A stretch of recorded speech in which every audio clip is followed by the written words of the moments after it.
Halo. Oke.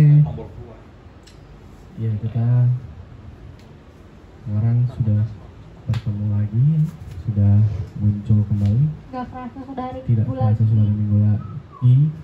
Hari Minggu selalu ada acara melakukan Hati. Talkshow-nya murid-murid Yesus. Yesus. Balik lagi bersama saya Keisha Dan saya Abraham Abraham Musiker. Dan yes, lagi-lagi di sebelah saya masih kosong. Kenapa ya? Gak pernah pas pulang langsung ada, kayaknya dua-duanya terisi. Iya, itu yang masih. Pakai trik ya. Kebetulan kayak dia masih berjalan bersama Mr. Holmes ya. Oh, siapa? Hmm? Siapa mau? Mr. Holmes, Mr. Holmes, Holmes Alpeti. Loh, nggak tahu kalian? Loh, di acara Jimmy kemarin muncul loh. Kamu tahu?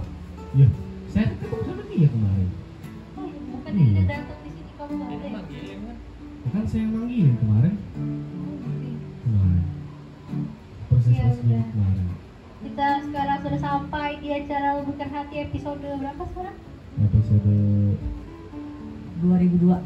iya. 116. Dan akan membahas tentang Kiamat akhir zaman, bukan? bukan, Bukan. bukan. Pengabaran Injil yang Oh, sesungguhnya. pengabaran Injil yang sesungguhnya Pengabaran Injil yang sesungguhnya. Nah, tuh muncul. kan? Iya.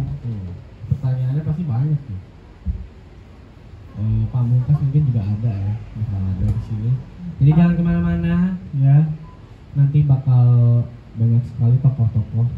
Ini sebenarnya kita ngobrol lama kenapa sih? Karena itu ya layarnya bermasalah. Mr. Holmes juga nanti kemungkinan bisa jadi kayak Datang. muncul. Terus juga si Pamungkas juga hari ini ada ya. Dia bakal datang. Dia sudah Pamungkas dia juga. sudah Keluarga Pamungkas lah pokoknya datang. Iya. Pamungkas, Nak Terus Mungkas. juga, di sini kalian masih belum tahu kan kenapa kita masih belum mulai untuk ngomong acara. Karena layarnya error.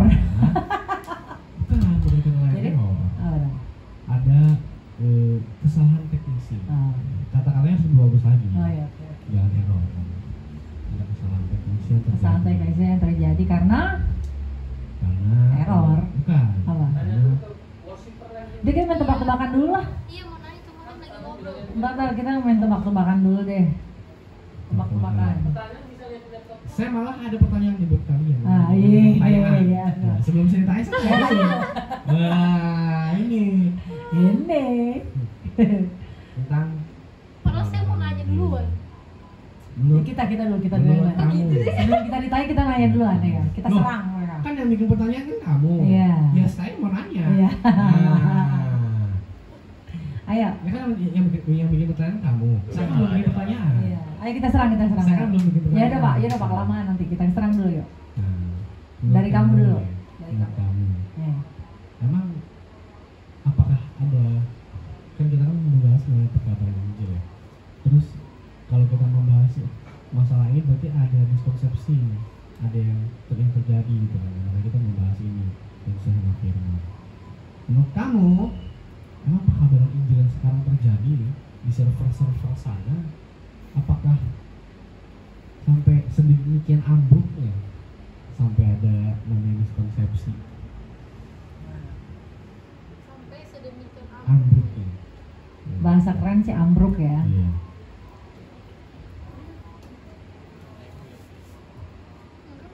Cek. Iya. Jadi menurut aku nih, Iya. emang di sana tuh sampai sedemikian ambruk sebobrok apa gitu ya pemberitaan Injil sampai dibahas. Kalau menurut aku ya sebobrok apanya nggak tahu ya, kan bukan saya yang di dalam sana, Iya. ya kan? Tapi kan kamu mendengar. Iya, saya kan cuma mendengar, tapi kalau saya dari dalamnya saya nggak tahu. Iya. Ya, tapi dari yang kamu dengar gimana nih? Ya, saya nggak bisa Apa? bilang bobroknya selevel apa, cuma saya mau bilang yang diberitakan itu belum semuanya Injil Kristus yang sebenarnya. Sebagainya Kristus. Nah kalau ada level ayam pedas nih, ayam geprek. Ya nggak level berapa? tahu, nggak nggak bisa saya nilai. Itu Level nanti 1 jadi sampai 10. itu jadinya terlalu Menghakimi. iya, dong saya nggak tahu. So, maksudnya untuk di level ini aku nggak tahu sampai sama anak. Pokoknya saya cuma tahu kebanyakan yang beredar sekarang tuh ya pekabarannya bukan Injil yang sebenarnya. Nah, kebanyakan yang kamu dengar dari medsos atau dari manapun itu menurut kamu yang udah kamu belajar firman di tempat ini, nah itu seperti apa? Apakah kamu mendapatkan satu poin yang bagus dari luar sana? Ya itu tadi, yang seperti kan Nathan ya? Misalnya. Di saya kan nanya sebobrok apa? Nah, kan tadi kamu jawab, ya saya nggak tahu kan kamu jawab gitu ya? Ya kalau untuk dinilai level-levelnya kan nggak. Nggak, Iya, tadi- kan nggak bisa Tadi dinilai. kamu segitu. bahasanya apa tadi? Yang beberapa sesalah apa? Iya, salah. Semis apa? Semis. Iya, Semenyimpang apa? Iya, Semenyimpang apa? semenyimpang apanya ya dinilai. Jangan dari sembrobrok. Semenyimpang apa ya? semenyimpang apanya ya dinilai tadi yang nggak sesuai dengan Injil Kristus itu menyimpangnya segitu. Oh, berarti kamu kalau kamu mendengar segala Nggak bisa dinilai berapa poinnya dong, kan nggak tahu saya. Ya, jadi kalau misalnya kamu mendengar segala sesuatu dari medsos itu intinya kamu pasti mendengar ada satu kesalahan gitu ya, yang Iya. menyimpang gitu kan? Ya, bertentangan dengan Ya, Injil Kristus bertentangan. yang sebenarnya gitu. Betul. Misalnya dia mungkin pakai persepsinya sendiri dan lain-lain gitu kan. Berarti intinya banyak ajaran-ajaran yang menyimpang, Pak Isaya. Di luar sana Apa sih? tuh banyak yang Saya masih menyimpang. bapak-bapak. Gak apa, kan komisi udah tumbuh Bukan. gitu ya. Jadi banyak yang menyimpang, yang miskonsepsi dari ajaran Kristus gitu. Ada lagi? Udah. Udah ya kalau gitu sekarang boleh dong gantian. Tadi saya tuh udah mau nanya, cuma udah keburu di sela-sela aja nih emang. Coba. Aduh, worshipers hari ini sangat aktif sekali. Oh iya. Coba tanya lagi dong, ayo tanya kita. Ya jadi saya mau nanya, kalau menurut kalian ini simple. Kalau menurut Abraham Worshippers nih ya, wajib nggak sih kita sebagai murid Kristus memberitakan Injil? Saya dulu deh. Kenapa dia milik saya? Ya nggak apa-apa, kamu lebih muda. Ya tadi kan saya dibilang bapak. Ayo. Katanya saya dibilang bapak. Kita membahas pemberitaan Injil yang sesungguhnya, berarti Nah, wajib nggak? wajib nggak sih? Wajib atau tidak pemberitaan Injil gitu kan? Oke ya. Jadi pemberitaan Injil wajib atau enggak itu di iya saya tahu. Siapa? Lalu Iya. Jadi pemberitaan Injil itu kan itu perintahnya itu kan perintahnya. Maksudnya di firman itu kan ada ya kan. Jadikanlah anak seluruh agung. bangsa Iya, anak agung. murid-muridku. Anak agung itu. Tapi kita di sini untuk menjalani perintah menjalani perintah pemberitaan Injil itu bukan perintah yang bukan perintah, bahasa itu gimana ya? Jadi memberitakan Injil itu tidak masuk ke perintahnya kita gitu loh. Jadi tidak masuk ke perintahnya kita. Terus? Nah, kita jadi kita Perintah yang siapa? Perintah siapa tadi? Ya coba. kan itu kan Yesus Kristus Taurat ya? Memberitakan memberitakan kepada ke murid-muridnya. murid-murid, Iya. ke murid-murid pada saat itu. mau manggil para rasul. Iya. Oke, santai Ini dulu nih. saya dikasih ya dia nih. Itu saya kayak di pojok gitu. Enggak, saya baru mau ngomong sekarang. Tadi tuh saya ketawa cuma gara-gara kamu udah bapak. Enggak. Kalau ini saya kan cuma mengklarifikasi doang, dia nanya dia. Ya, santai ya. Slow. Terus. Santai. Jadi kan saya gantian, jadi udah ditanya.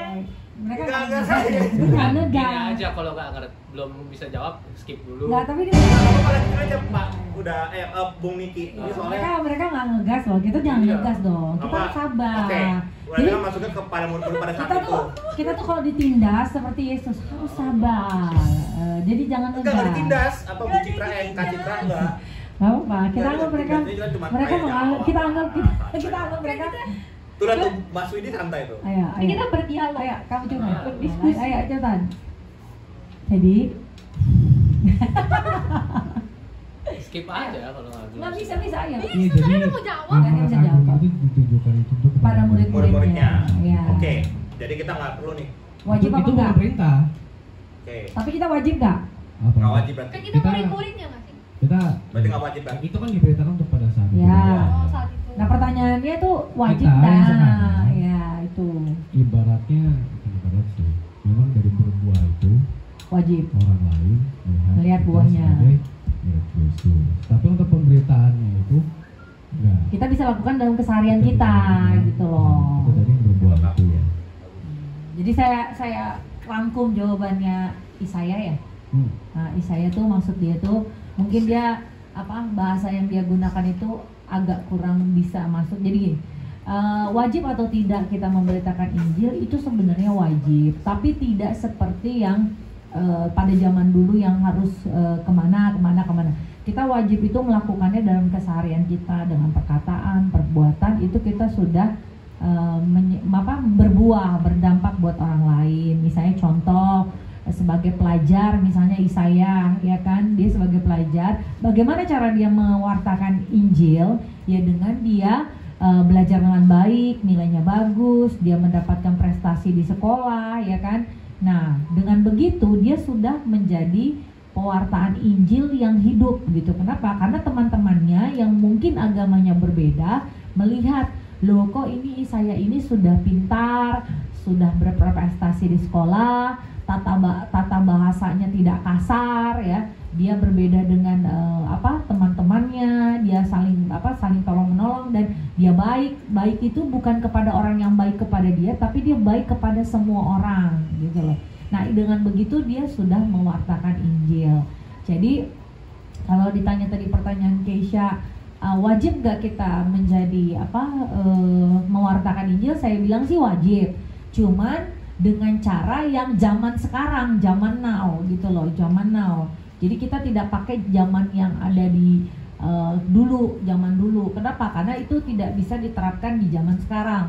Nah, zaman now itu seperti apa? Gitu. Apapun profesi kita, misalnya kita ibu rumah tangga, pegawai, pengusaha, pendeta, murid, mahasiswa, mahasiswi, ya.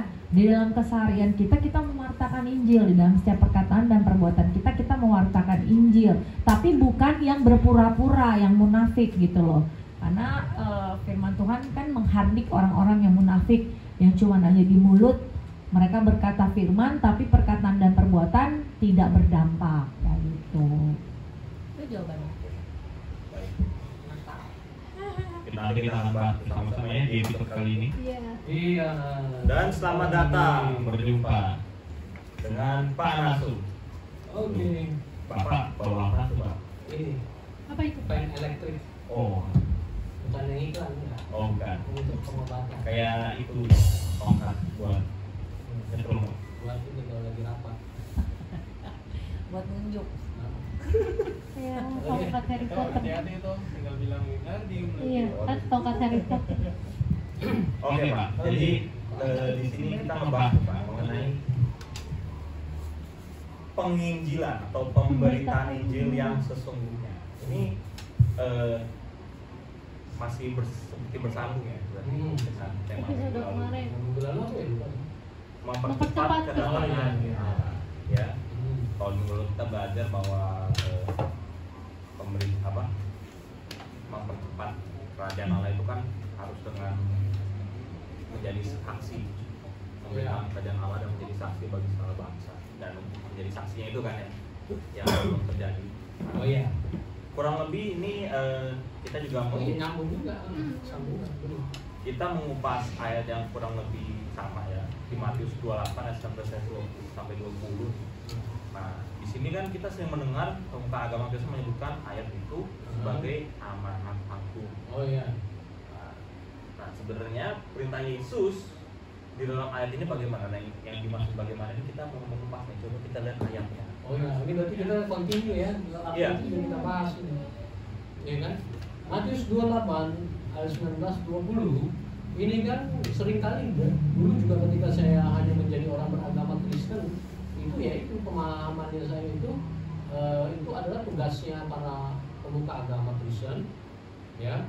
Kemudian juga setiap kita nih jemaat juga yang kalau seandainya kita mau beritakan Injil kepada teman-teman, kerabat, saudara, yaitu dengan menyampaikan Injil Kristus atau menyampaikan firman Tuhan gitu, ya. Dengan seperti itu saya sudah memberitakan Injil. Coba aja buka ayatnya.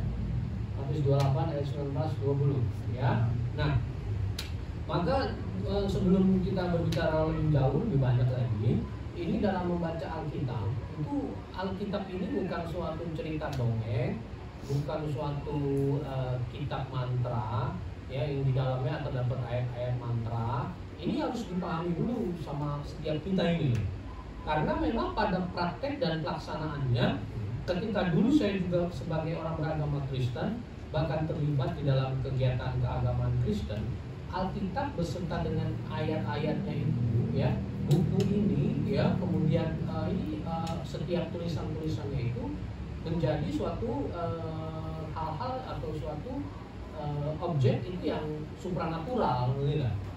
Iya. Ya, seperti contoh, saya mau mengingatkan kalau Bapak Ibu juga yang mungkin sampai saat ini atau dulu ketika mau punya anak, Alkitab taruh di bayi, di sebelah bayinya, gitu ya. Saya juga begitu, ya. Supaya nggak diganggu, ya. Jadi supranatural. Iya, benar-benar. Gini Alkitab saya taruh anak saya bayi, saya taruh Alkitab, gitu ya. Nah, begitu, ya. Jadi inilah dianggap sebagai sesuatu yang supranatural, sesuatu yang ada memiliki kekuatan magic gitu, gaib gitu, gitu ya. Ya, ini harus ngerti dulu, ya. Padahal ini hanya terdiri dari pen, tinta, ya kan, kertas. Ya, kalau saya mau definisikan saat ini memiliki kekuatan adalah ketika setiap manusia berdosa merenungkan kitab suci ini, Alkitab, yang terutama itu adalah Injil Kristus, dan melakukannya, baru itu memperoleh kekuatan. Gitu ya. Kekuatannya itu Cara bukan berdaya. supranatural, tetapi kekuatannya dia bisa menjalankan kehidupan di dunia, tapi tidak serupa dengan dunia. Nah, sekarang berkaitan dengan ini berarti, ya. Maka salah satunya ketika kita merenungkan perintah ini kita harus mengerti ini adalah sebelum Yesus Kristus itu naik ke surga. Maka Tuhan Yesus memerintahkan kepada para murid yang pada saat itu, ya, berhadapan langsung dengan Yesus Kristus. Perintahnya apa? Karena itu pergilah. Nah, itu ya. Jadikanlah, perhatikan, semua bangsa muridku. Jadi semua bangsa itu untuk dijadikan sebagai murid Kristus. Ya, perhatikan di sini. Ini sangat dalam, sangat kalau kita renungkan lebih benar, ya, kita renungkan dengan benar, maka menjadikan semua orang itu murid Kristus, bukannya orang beragama Kristen.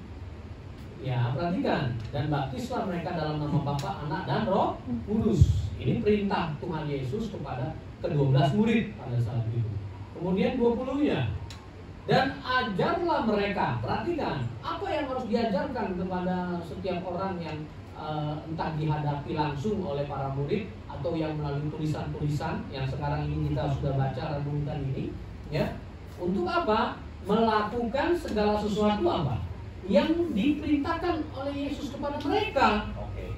Nah, itu ngerti kan? Jadi makanya segala tulisan-tulisan para murid ini yang diteruskan juga oleh para rasul, ya, mereka semua menuliskan ini sesuai dengan ajaran Kristus, Yesus Kristus, tidak? Nah, maka penjelasan daripada pengertian ayat ini adalah ayat ini diperuntukkan ke-12 murid Yesus Kristus pada saat itu. Nah, kemudian apa yang harus dilakukan ke-12 murid itu, yang kemudian juga diteruskan oleh para rasul, ya, menjadikan semua orang itu murid Kristus atau Kristen. Saya garis bawahi, bukan beragama Kristen, tetapi hanya Kristen. Nah, Kristen itu adalah murid Kristus atau pengikut Kristus atau seperti Kristus. Bahasa Inggrisnya like Christ. Ya, maka disebutnya Kristen. Ya, jadi maknanya itu begitu. Nah, kemudian ayat 19 nya mundur lagi kalau mundur. Oke, dari dalam waktu mereka 20. Jadi, terus ada lagi. Nah, beda itu ya. Ya, makanya di sini setiap kita kok enggak itu ya, lengkap ya. Yang itu loh, yang gimana ya, yang kesaksiannya tuh. Oh, Matius 24. Iya, Matius 24 ayat berapa tuh? 14 ya? 14 ya, Matius 24 ya boleh. Pemerintahan ke zaman kemarin itu. Nah, lihat perhatikan ini nyambung kan? Ya kan? Perhatikan. Ini yang minggu lalu. Iya. Nah, Injil kerajaan ini. Nah, ini kan yang sudah dilakukan para murid. Ya kan? Yang Injil kerajaan ini ya diberitakan ke seluruh dunia, para murid sudah lebih dah. Mereka sudah menuliskan, bahkan mereka sudah menghidupi Injil Kristus di dalam kehidupan mereka, sudah menjadi kesaksian, tidak? Paham nggak? Sudah menjadi kesaksian bagi banyak orang, ya, bagi banyak orang. Nah, tetapi sekarang bagiannya kita ini, pertanyaan nomor 2 lagi kan? Apa tuh pertanyaan nomor 2? Jadi saya tahan dulu. Oke. Jadi makanya sekarang ini penjelasan yang tadi ayat ke Matius 28 ayat 19-20 ya. Yuk lanjut lagi yuk biar tak terjawab nomor 2 nya. Jadi saya rasa sudah terjawab ya. Tadi semua ayo. Host gimana tadi? Ya, ini diuntukkan untuk para murid. Ya, para murid sudah dilakukan. Nah, para murid sudah melakukan itu, memberitakan Injil. Amanat agung itu berlaku untuk 12 murid ya, dan para rasul ya, yang dijuruskan juga para rasul ya. Makanya kan murid mesti ngerti dulu, murid itu adalah pada saat mereka bersama Yesus. Ketika Yesus naik ke surga ya, mereka maka menjadi para rasul, dan ada rasul-rasul lainnya ya, Paulus, Barnabas, gitu loh. Ya memang pada akhirnya memang Paulus yang dari Saulus gitu kan, kemudian Stefanus gitu loh, ngerti nggak?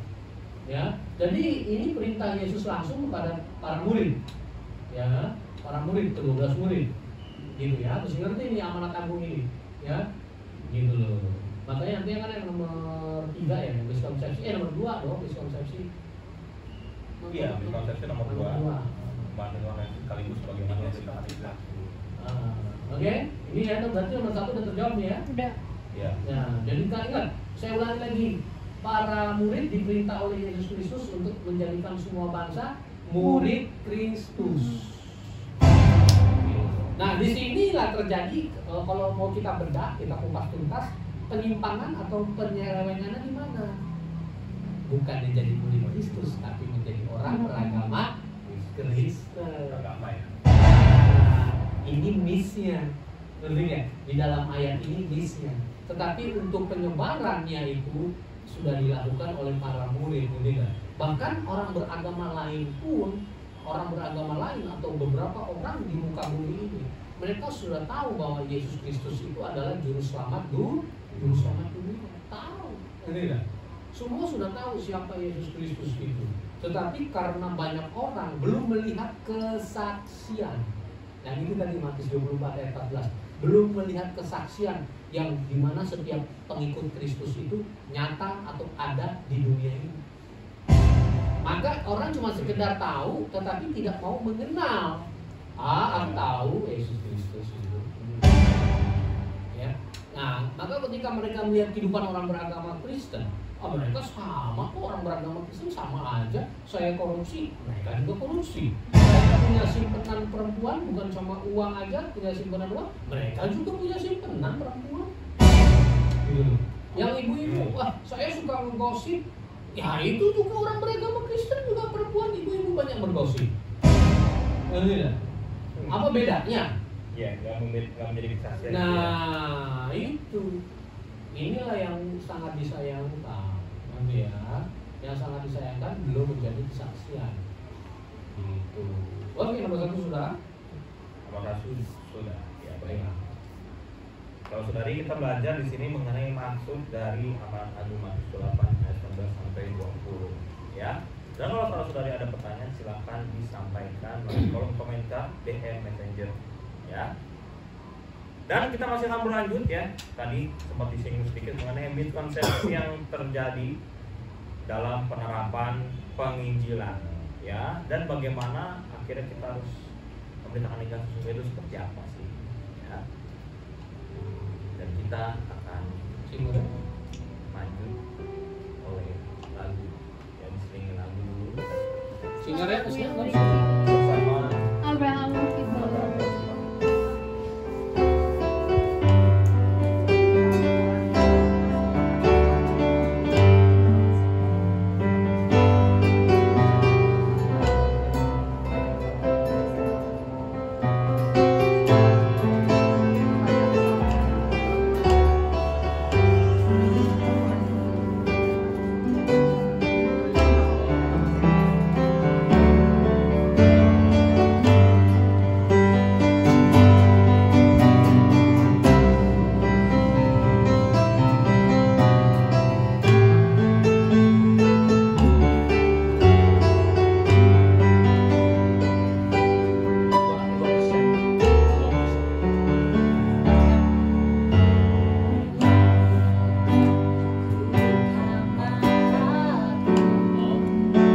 Dan lihat wajahmu,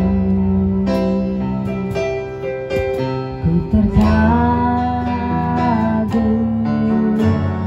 dalam hidupku tentang tanganmu, ku tersanjung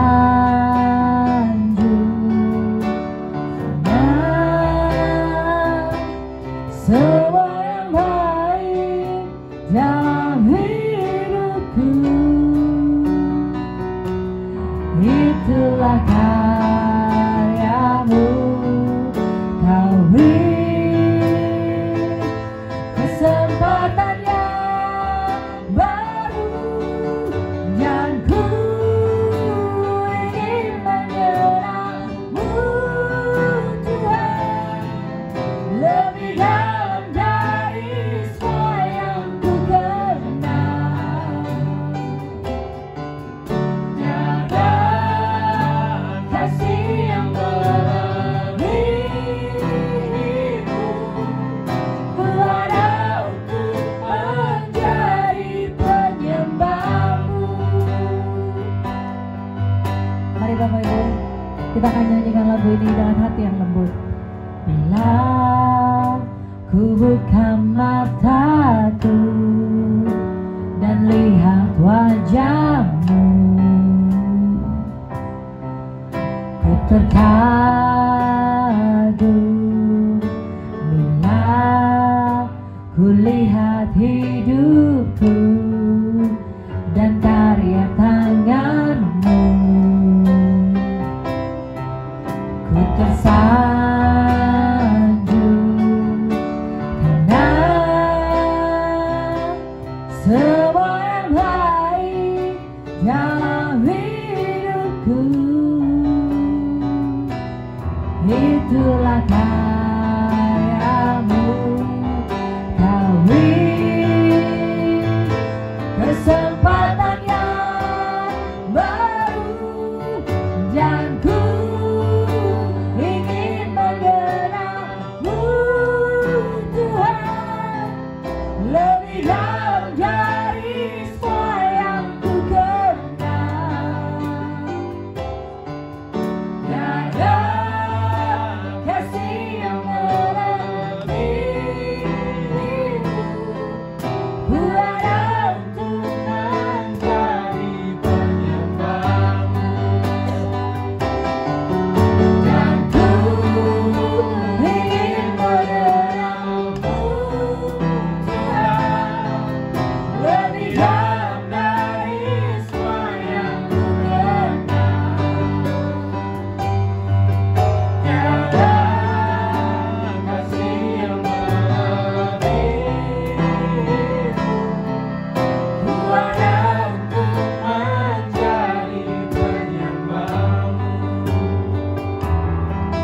Ku ada untuk mencari, ku ada untuk mencari, ku ada untuk mencari penyembahmu.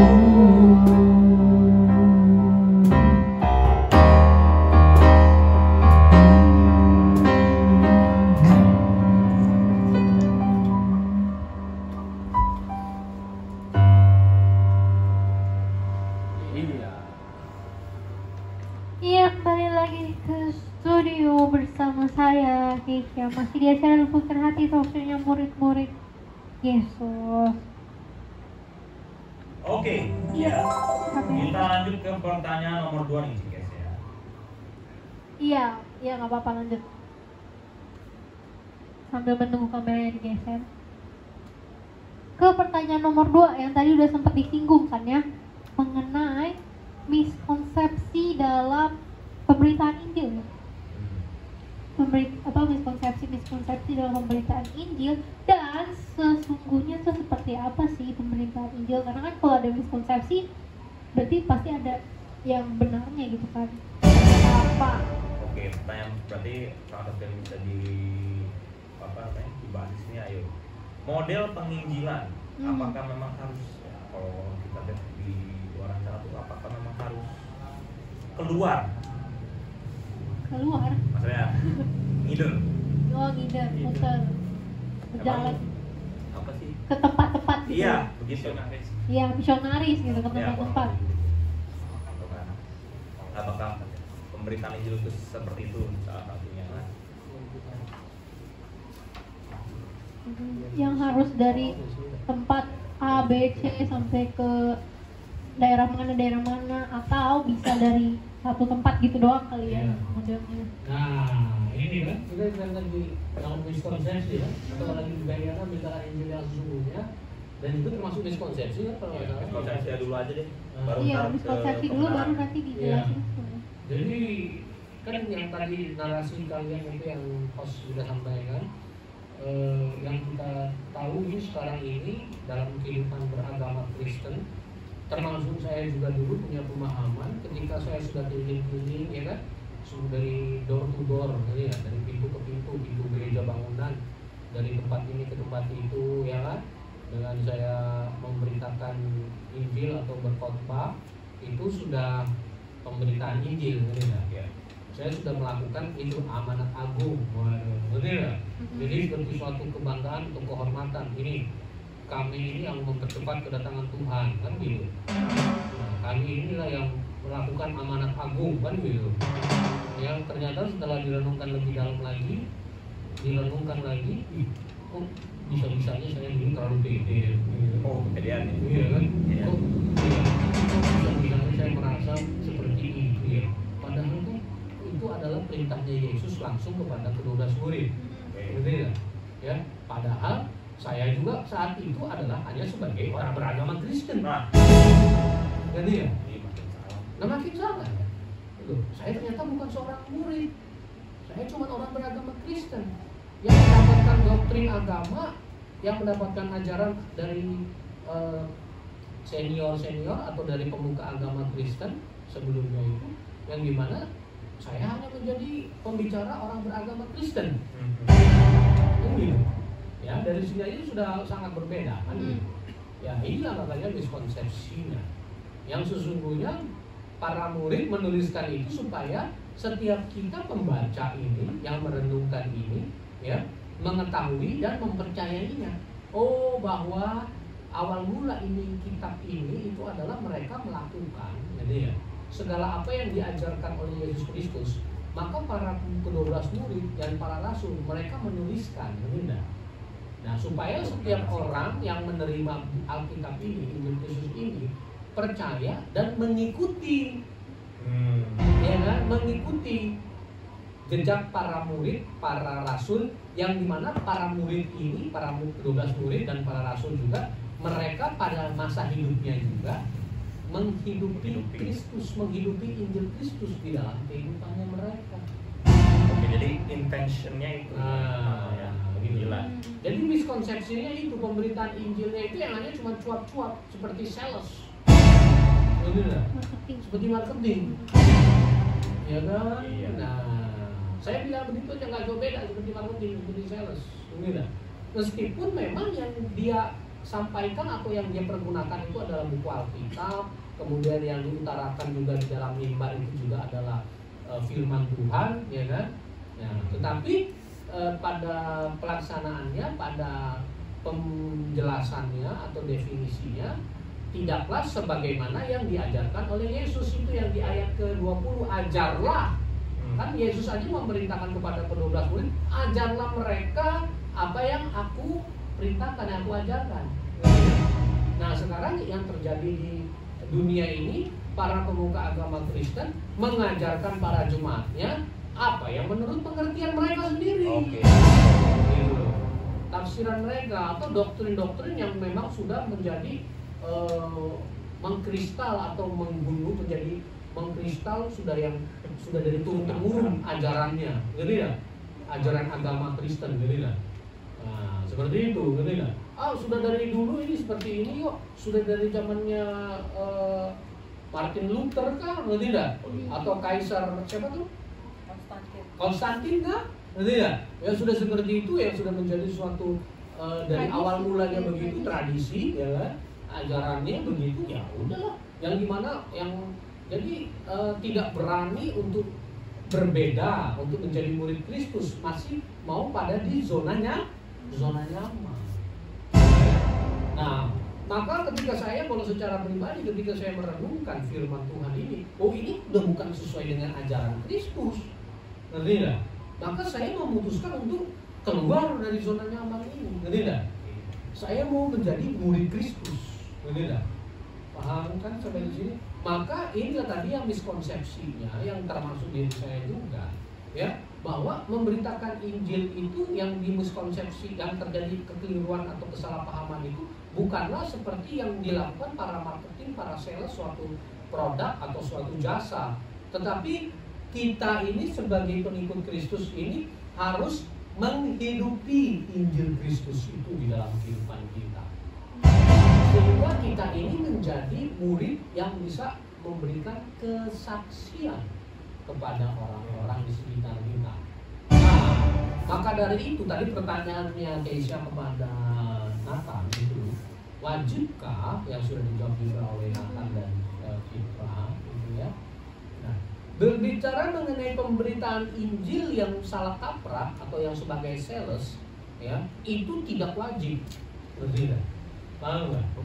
Tidak wajib untuk memberitakan Injil yang dengan sales itu, yang dengan mulut, ya kan? Bahkan itu tidak harus, saya malah bilang bukan tidak wajib lagi, bukan seperti itu. Tetapi yang menjadi kewajiban kita itu adalah apa? Melakukan perintahnya Kristus, melakukan ajarannya Kristus. Nah, jadi fokusnya kita itu adalah melakukan ajaran Kristus. Ini sudah wajib. Ya, makanya dikatakan Yesus Kristus kan di Yohanes 14 ayat 15, barang siapa mengasihi aku, ia melakukan seluruh perintah. Jadi yang dimana namanya kita yang kalau kita ini sudah mengatakan kita adalah mengasihi Yesus Kristus, maka kita menuruti segala perintahnya. Artinya segala perintahnya. gitu, ya. Tuh, ya. Jadi setiap kita juga harus mengerti kalau kita ini adalah murid, maka kita bukan sekedar lip service, tidak, ya, tetapi kita sudah menghidupi Kristus atau Injil Kristus itu di dalam kehidupan kita. Maka setiap kita bisa bersaksi. Nah, menjadi kesaksian, ngerti ya? Nah, seperti itu. Jadi jangan sampai salah kaprah di sini. Nah, penekanan di dalam agama Kristen ini adalah pemberitaan Injil yang lip service inilah yang dianggap sebagai kewajiban. Ya kan? Ayo kalian dong, ayo jemaat-jemaat, ayo nanti kasih tahu ada tetangga-tetangga atau apa, beritain Injil, sampaikan, gitu kan? Gitu loh, tahu kan? Ngerti nggak sampai di sini? Kasih tahu tentang Yesus, tapi kehidupannya tidak seperti Kristus.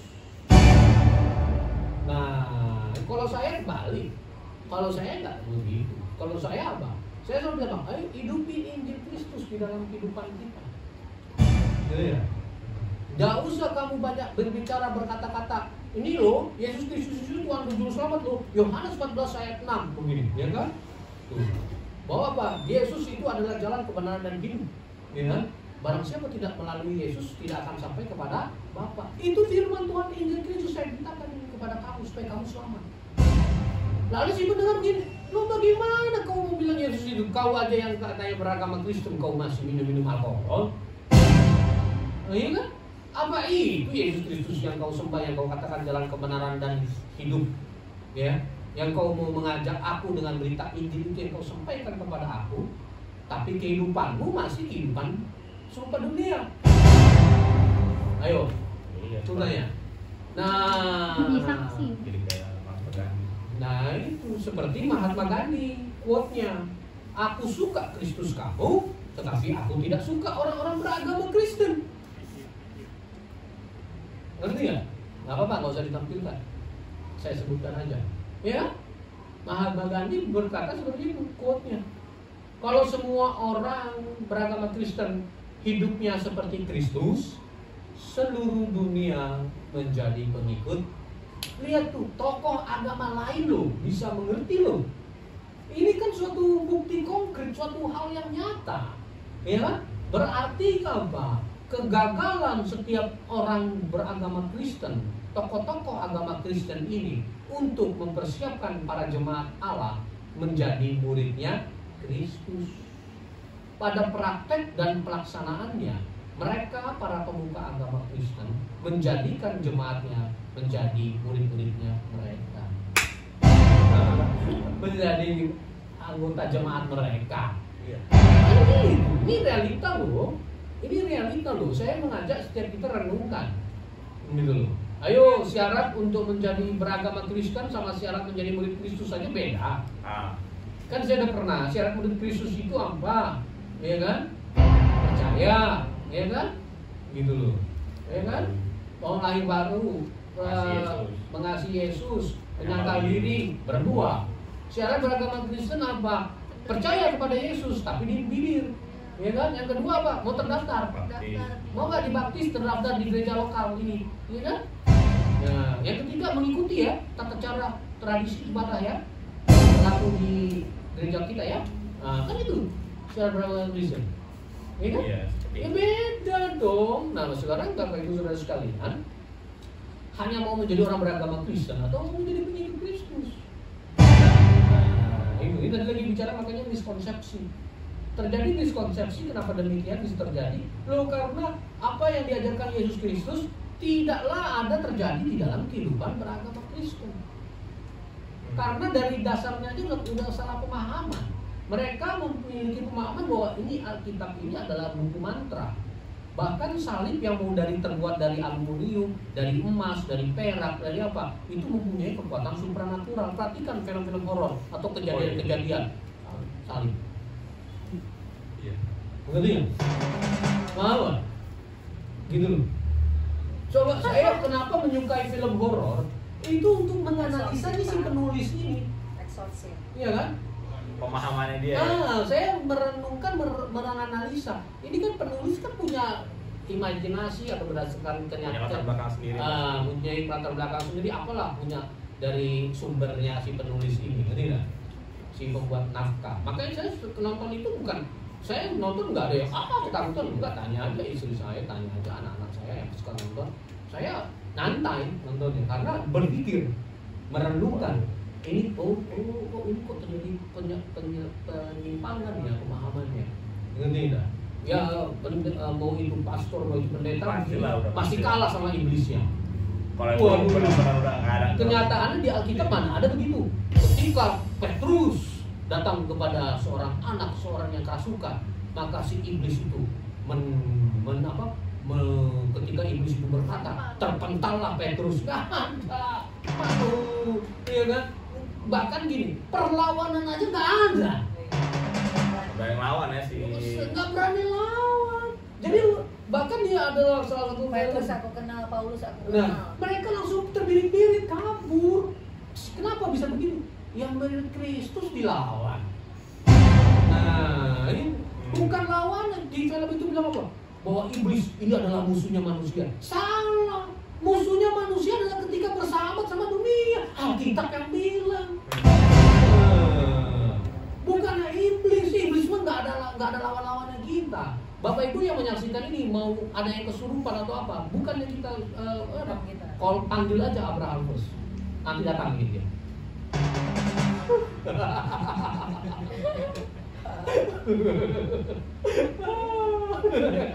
Langsung senyum.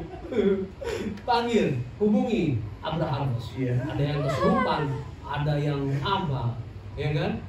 Pasti nanti host ini dua datang. Iblis yang ngabur. Tidak ada perlawanan. Kenapa? Karena pengikut Kristus. Ngerti ya? Gitu, pengikut Kristus. Gitu loh. Ngerti nggak? Beda. Nah itu. Jadi nggak perlu kita pakai ornamen-ornamen. Ngerti nggak? Kenapa bisa begitu? Menghidupi Injil Kristus di dalam kehidupan kita, bukan lawannya. Nah, itu. Tapi lawannya kita adalah apa? Kedagingan. Nah, ketika itu. kita bersahabat dengan dunia, kita jadi musuhnya. Itu. Aduh, saya pakai banyak nonton film. Oh, bisa kalah itu yang katanya murid Kristus, pengikut Kristus. Bisa terpental. Ini menjadi nanti akan menjadi, kalau sekarang kan yang menjadi kesaksian mungkin belum masih omongan orang. Misalkan datang ke tempat kita, dia punya ini. Saya juga menanti bisa menjadi kesaksian. Ketika ada orang di suatu tempat kesurupan, so panggil kita punya tim Abra. Kita sebagai murid Kristus, panggil, kita coba datang. Masih berani nggak iblis itu? Kita nggak ada bicara mau yang gimana. Ketika itu kita cuma mau berbicara tipsnya, kalau misalkan cara-cara apa.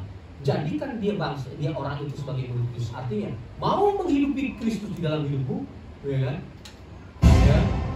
Ya. Nah, kalau misalkan ada yang kesurupan, itu sudah pasti saya berani karena Alkitab memang saya lihat dari kejadian para murid, iblisnya itu kabur.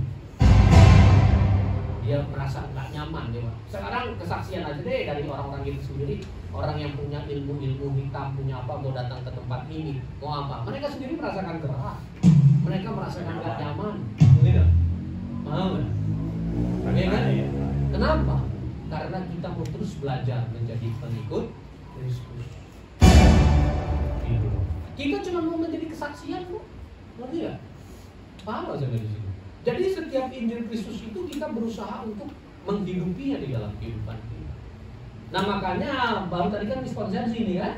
Tadi yang mulai dari Alkitab, dari ornamen-ornamen. Saya dulu kalau salib saya bisa ganti-ganti. Ada yang besar, ada yang kecil untuk menunjukkan saya beragama Kristen. I love Jesus. Tapi tahu nggak ini kesaksian? Tapi saya selingkuh juga, saya berseks bebas dengan kalung salibku itu. Kalung salibku itu. Pengkhianat saya sebetulnya, penyangkal Yesus saya, ngerti tak? Dahulu, ngerti tak? Apa seperti itu? Nah, ini kan berarti banyak pasti yang serupa. makanya, gitu loh. Jadi bukan itulah yang menunjukkan kita ini adalah sebagai pengikut Kristus dengan ornamen. Makanya mesti ngerti dulu, ikut Kristus itu bukanlah supranatural, ngerti tak? Maka tidak dibutuhkan itu hal-hal yang magic. Kalau kayak gitu ya ikutlah aja itu ke penyembahan berhala itu, kepada Allah-Allah lain. Nah, Allah-Allah lain begitu, supranatural. Tidak? Yang istilahnya yang gaib-gaib, magic-magic gitu dalam kehidupan di dunia ini. Ya. Tetapi kalau kita sebagai manusia yang masih hidup di dunia ini, makanya kita harus ngerti, Allah kita ini sendiri dia adalah maha gaib, adalah roh, tidak? Ya, tetapi ketika manusia itu berbuat dosa, yang berbuat dosa itu adalah manusia, maka kan saya kembali lagi berkata Allah itu jadi manusia. Nah itu loh, ngerti tidak? Supaya mengembalikan manusia yang berdosa ini, manusia daging ini kembali ke dalam rancangannya, ngerti kan? Nah, itu semua udah jelas, mesti direnungkan. Nanti lihat aja Bapak Ibu Saudara sekalian di video-video kita yang sebelumnya. Nah, maka yang sesungguhnya pemberitaan Injil itu yang seperti apa? Ya itu tadi, ketika kita merenungkan segala tulisan ini, yang 2 Timotius 3 ayat 16 dituliskan Rasul Paulus itu, segala tulisan, ya kan?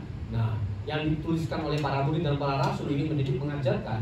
Ketika kita merenungkan ini, ketika kita lahir baru, Yohanes 3 ayat 3 sampai 6, ngerti tidak? Ya, Yohanes 3 ayat 3 sampai 6 lahir baru bahwa kita bukan lagi hidup di dalam daging, bukan lagi sebagai manusia berdosa, tetapi kita sudah hidup oleh Roh. Maka kalau kita hidup oleh Roh, Roh itu penurut, Matius 26 ayat 41, ya kan? Nah, kita menjadi penurut-penurut Allah. Itu juga di Efesus 6 ayat 1, ya kan? Efesus 6 ayat 1. Coba, atau Efesus 5 ya, saya agak coba Efesus 5 coba, Efesus 5 ayat 1.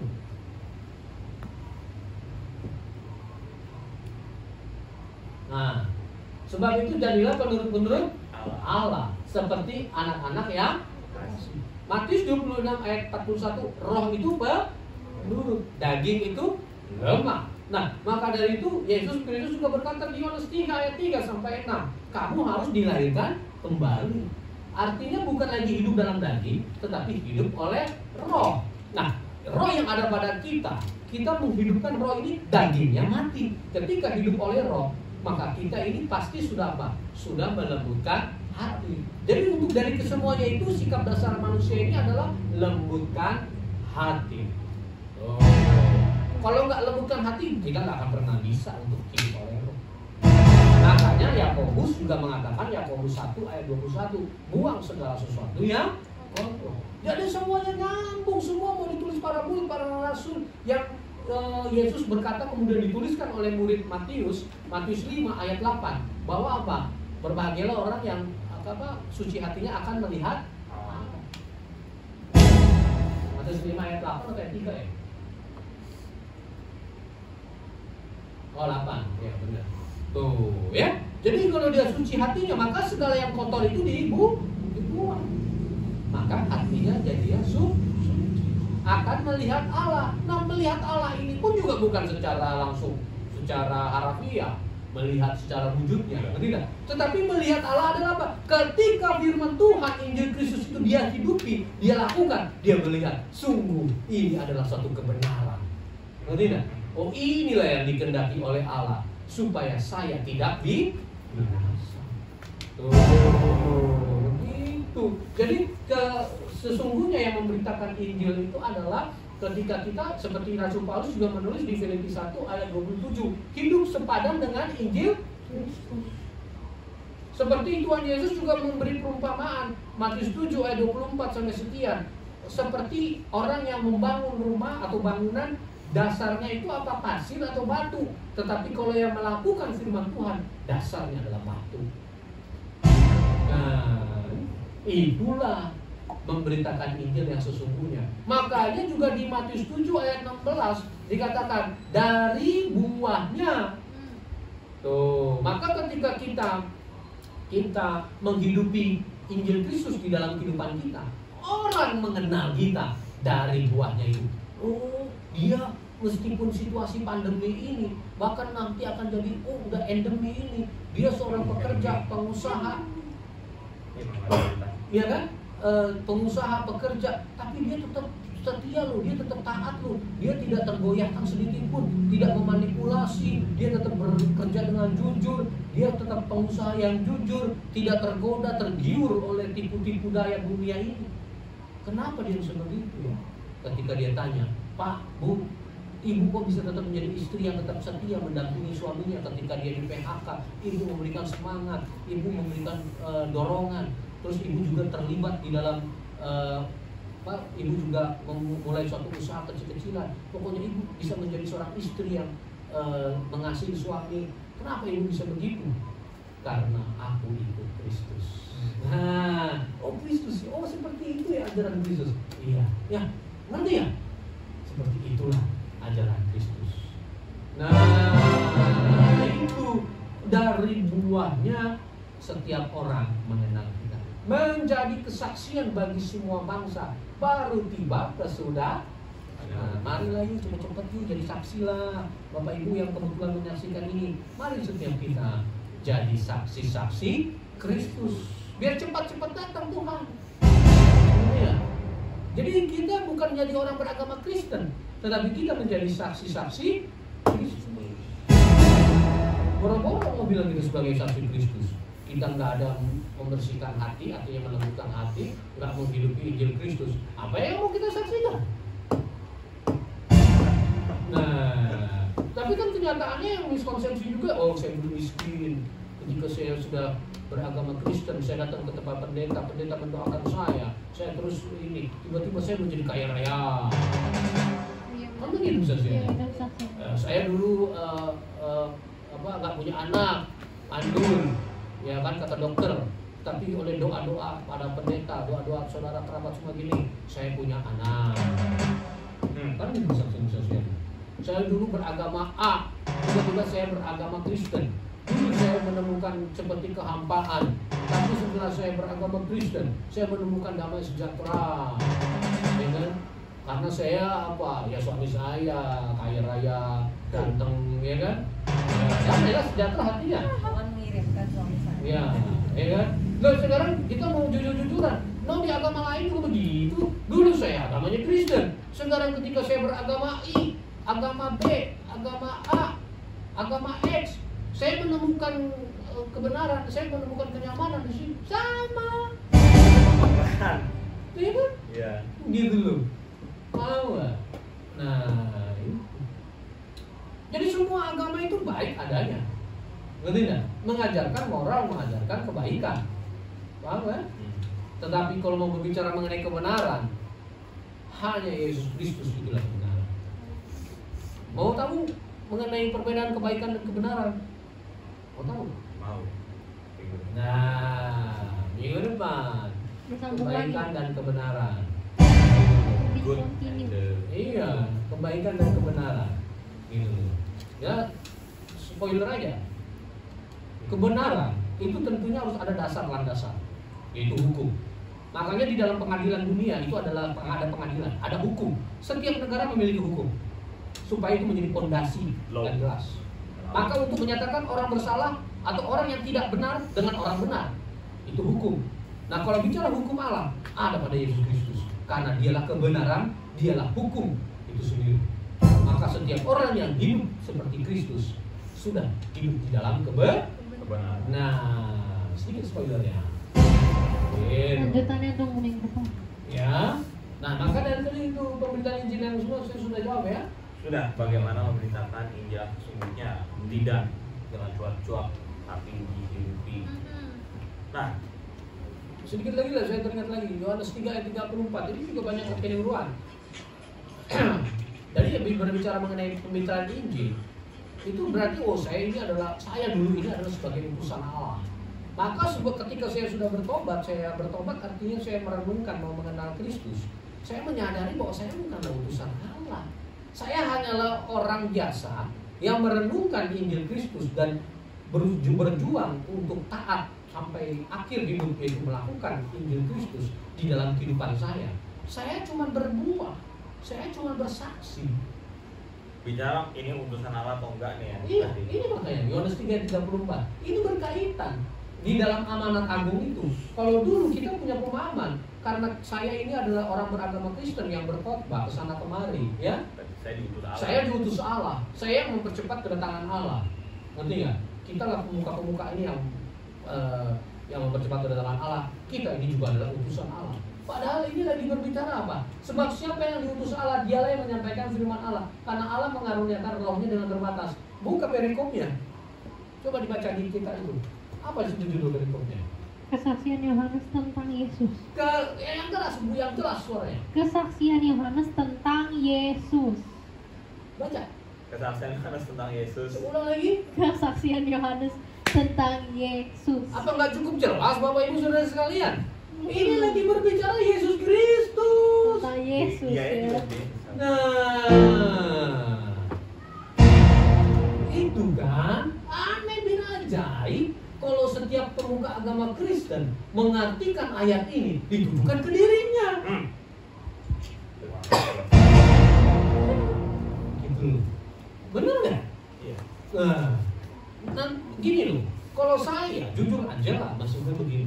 Kalau ada orang yang sudah hati-hati loh Pak, nanti dilaporkan penistaan agama Kristen. Loh, dilaporkan? Saya dasarnya semua kita kok, ya kan?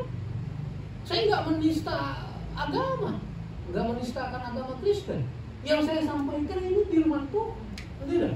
Yang saya sampaikan kebenaran. Penistaan agama itu termaksud kalau agama lain yang enggak, dari agama Kristen pun juga bisa. Bisa emang? Saya kan itu ada begini, terjadi penyimpangan, penyalahgunaan. Saya bilang, hati-hati loh Pak, nanti dilaporkan loh dari ini. Loh, saya bilang, justru itu biar akan kebenaran nanti terbukti. Nanti enggak? Ini yang saya sampaikan itu kitab suci Kristen. Jadi ini objektif. Loh iya. Di mana saya mau menista, di mana saya mau menjelekan. Nanti ya? Saya lagi mau menyampaikan kekristenan yang sesungguhnya. Makanya saya bilang tadi, buka perikopnya, dibaca perikopnya, lagi berbicara tentang siapa. Nah, itu. Ngomong-ngomong objektif subjektif berarti memang firman itu ada kepastiannya ya, nggak menerawang gitu ya. Lo nggak menerawang jelas nih. Kayak tadi amanat agung, buka lagi dulu perikopnya apa. Matius 28 itu. Nah, ini biar kita makin jelas gitu. Jadi nggak ada apa untungnya, apa kepentingannya saya, iya kan? Gitu. Nah, ya. Matius 28. Ya. Sini coba. Iya. Di sini baca dulu di sini ya, kebangkitan Yesus, ya. Kebangkitan Yesus. Ini kan kebangkitan Yesus di Matius 28. Ya, setelah Elizabeth lewat nih ayat-ayat yang ke-1 ya, semua dibaca, kemudian dusta ya,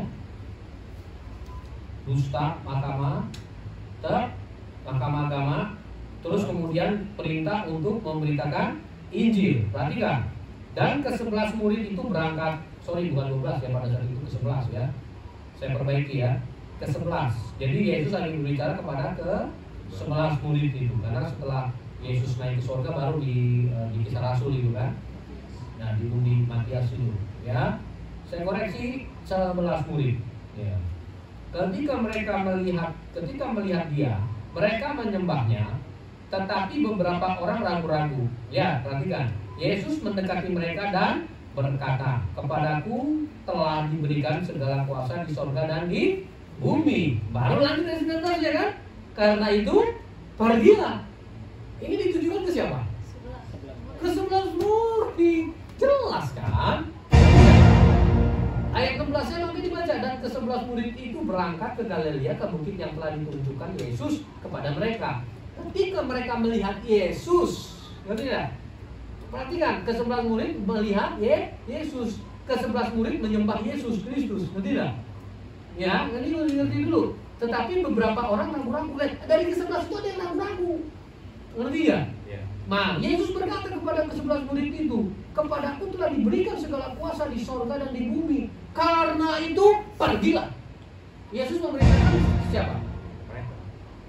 Nah, ngerti sampai di sini? Tuh. Dari mana dasarnya itu Yesus memerintahkan kepada saya? Kalau kalian kritis itu misalnya, "Oh itu Yesus memerintahkan ke saya." Coba dong kritisi dong. Ngerti ya? Mengkritisi bukan yang ngegas. Ngerti ya? Jadi kita harus mengerti. Iya, jadi itu kan kita mengkritisi dan kita juga harus bisa menjawab. Ngerti nggak? Paham kan? Nah, jadi kita mengkritisi itu supaya orang yang kita tanya itu bisa, namanya kan kita ini lagi talk show, ngerti nggak? Kalian pun mau bertanya, ayo serang pertanyaan-pertanyaan, saya akan jawab, ngerti nggak? Gitu loh, ya. Sesuai dengan apa yang saya renungkan di dalam Injil Kristus, saya jawab sesuai dengan Injil Kristus di Alkitab, ngerti ya? Gitu. Kalau saya tidak mengerti, tidak memahami, saya nggak mau paksakan. Seperti kayak Wahyu, saya selalu bilang, orang ada mau bertanya saya mengenai Wahyu, saya tidak mengerti dan memahaminya. Karena itu pewahyuan Yesus Kristus langsung kepada Yohanes, ya kan? Saya tidak bisa memberikan penjabaran, pemahaman. Tetapi yang jelas, kalau apa yang dituliskan itu yang bisa kita lihat tanda-tandanya, sudah lihat tadi, perhatikan sudah ada belum tanda-tandanya. Kalau belum ya sudah. Kemudian, gitu, ya. Jadi makanya kita harus mengerti dulu dengan benar ya bahwa setiap apa yang kita renungkan di dalam Alkitab ini, di dalam Injil Kristus ini, khususnya karena kita harus menghidupi Injil Kristus. Kita tidak menghidupi Injil yang lain atau hukum-hukum yang lain. Kita menghidupi hukum Kristus. Ya. Jadi nanti kita bisa ulang lagi Yohanes 3 ayat 34. Ini berkaitan. Ngerti ya? Ya, karena para pendeta, para pemuka agama Kristen menganggap mereka itu adalah utusannya Allah, padahal bukan. Saya ulangi, padahal bukan. Karena utusan Allah yang dimaksud ayat itu adalah Yesus Kristus. Tidak ada lagi di sini, tidak ada lagi Allah mengutus siapa. Tidak ada lagi karena semuanya sudah selesai. Bisa diikuti videonya kami, sudah selesai.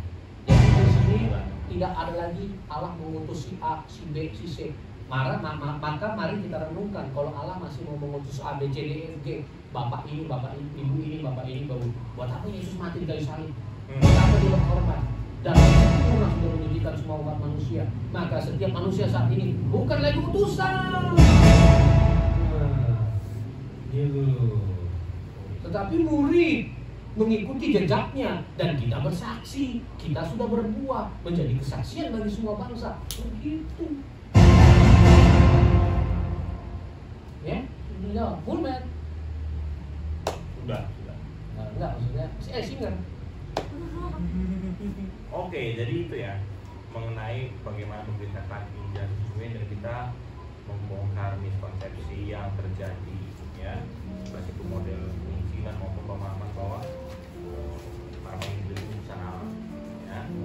Nah, lalu bagaimana nih sikap kita sebagai orang yang sudah mengenal ilmu Kristus dan mengetahui kebenaran, melihat orang-orang beragama Kristen maupun yang beragama lain, apa sikap yang harus kita ambil? Itu akan kita bahas di pertanyaan terakhir karena ini dikasih oleh Pak Lukas ya. Silakan Abraham Worshippers, iringi kita menuju pertanyaan nomor 3. Tetap stay tune dalam Lembutkan Hati.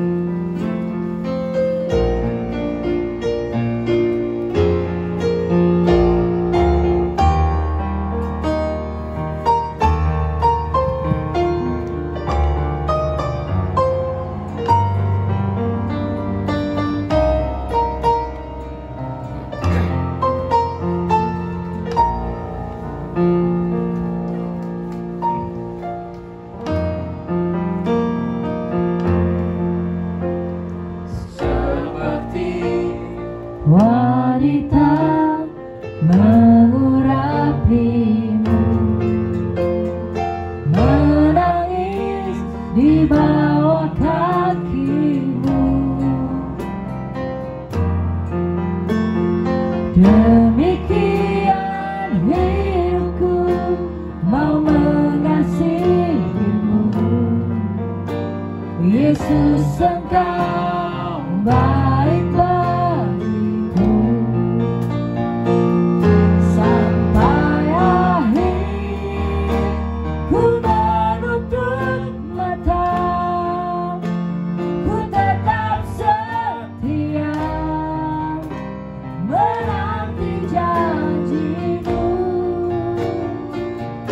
Sampai ku dapatkan mahkota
Sekalipun Tuhan dunia menekan kami, sekalipun banyak tekanan yang harus kami hadapi,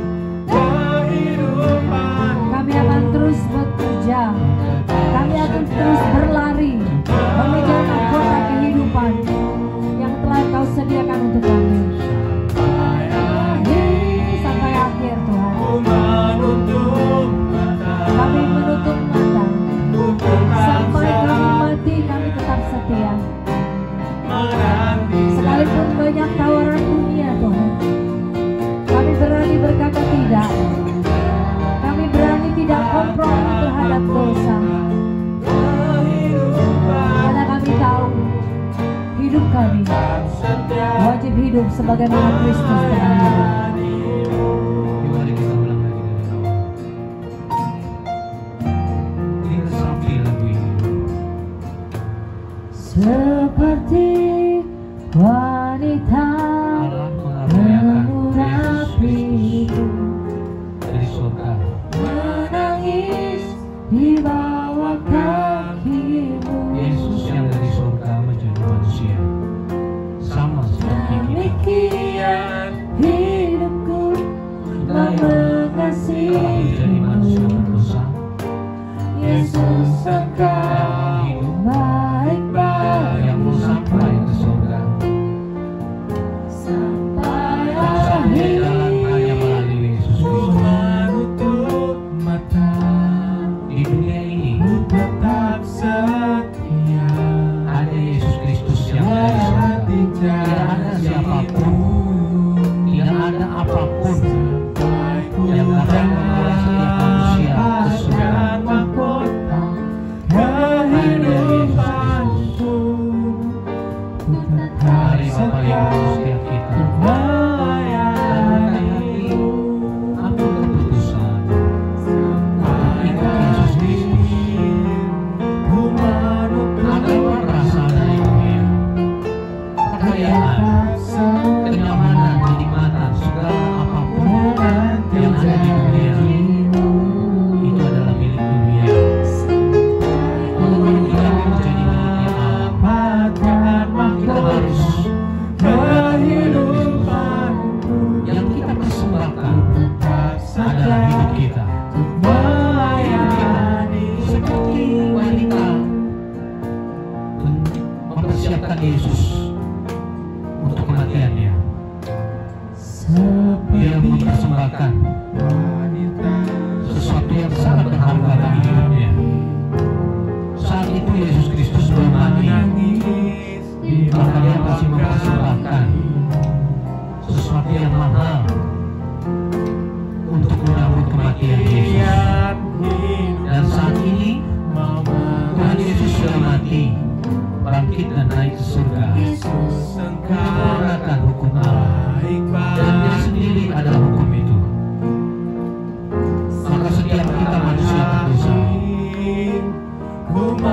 yang mau hidup, yang mau sampai kepada Bapa di surga, menanti janjimu, persembahkan hidupku.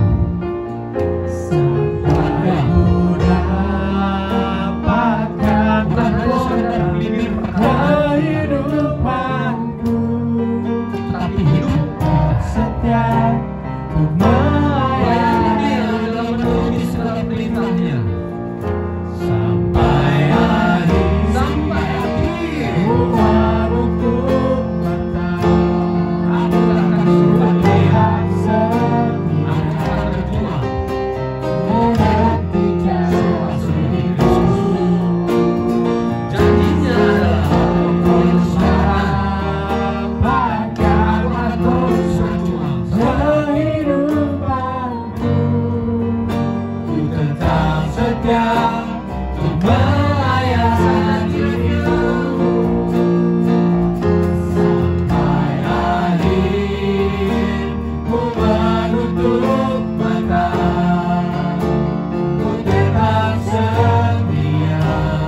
kembali lagi. Lembutkan hati. Langsungnya buat ini. Worshiper ada pertanyaan nggak? Kayaknya ada. Bung Citra dan Bung Kanatan. Enggak. Nggak ada ya. Bung Citra. Kanatan berarti Kak Citra. Kalau Mas Didi gimana? Mbak Widi. Mbak Titi. Nggak ada. Nathan gimana Nathan? Ini passion? Lagi pusing kepala. Oh. Waduh, kenapa tuh? Udah pusing. Setrum. Oh iya sih Mas. Lagi kurang enak badan ya? Iya, kayaknya. Oke. Oke. Memikirkan perkara di atas tuh ya. Mami Oh. gimana? Oke. Mungkin Baik. belajar kali ya. Oh iya. Kalau gitu, kita kembali lagi ke pertanyaan dari Pamungkas ya. Thank you banget Pamungkas pendengar setia kita. Bagaimana sikap kita sebagai orang-orang yang memutuskan ikut Kristus dan yang mengetahui kebenaran, baik secara internal maupun pada orang beragama lain? Oke. Sikap kita. Bagaimana sikap kita sebagai orang-orang yang memutuskan ikut Kristus? Berarti kan yang kita mau menjadi ikut Kristus nih. Jadi sikap-sikap mau ikut Kristus ini gimana nih? Ya, yang kita sudah tahu kebenaran, ya, baik secara internal berarti kan kepada orang beragama Kristen maupun kepada orang beragama lain, ya kan? Ya. Coba kalian mau jawabannya? Ini mengenai penginjilan ya. Iya, sikap kita ini. Menanggapi. Iya, kan ada kekeliruan tuh miskonsepsi orang beragama Kristen. Terus bagaimana kita menyikapinya? Gitu. Oke, kalau saya sih melihat dari kehidupan atau pengalaman ya, ketika di lingkungan pelajar-pelajar nih ya, pelajar-pelajar yang sama-sama beragama Kristen, ketika sudah mengetahui kebenaran firman ya, waktu mungkin ya sudah sebagian, ya memang ya itu sebagian itu sudah dilakukan, dan ketika menemui ada sebuah kekeliruan ya kan, bisa menegur ya, kasih tahu. Nah memang responnya itu nggak begitu baik ya, jadi saya menyadari bahwa tadi pembahasan kita Tapi itu bukan sedang kerasukan ya? Itu goyang-goyang. kamera jangan bergeser ya, jangan bergeser, hati-hati. Kembali ke topik. Kepala bergoyang-goyang ya. Jadi kita lanjut lagi. Jadi semakin menyadari bahwa lebih baik kita utamakan ke diri kita dulu ya kan, pembahasan kita sudah membahas bahwa bagian kita itu menghidupi firman Tuhan itu. Nah kalau kita belum sungguh-sungguh menghidupi firman Tuhan itu, maka nanti kita akan cenderung apa, kecewa atau aduh kok ini nggak bekerja nih, apa namanya, mereka ngandel baik ya, keras hati gitu kan. Jadi tentunya kita harus mempersiapkan diri dulu ya untuk tadi menghidupi firman Tuhan.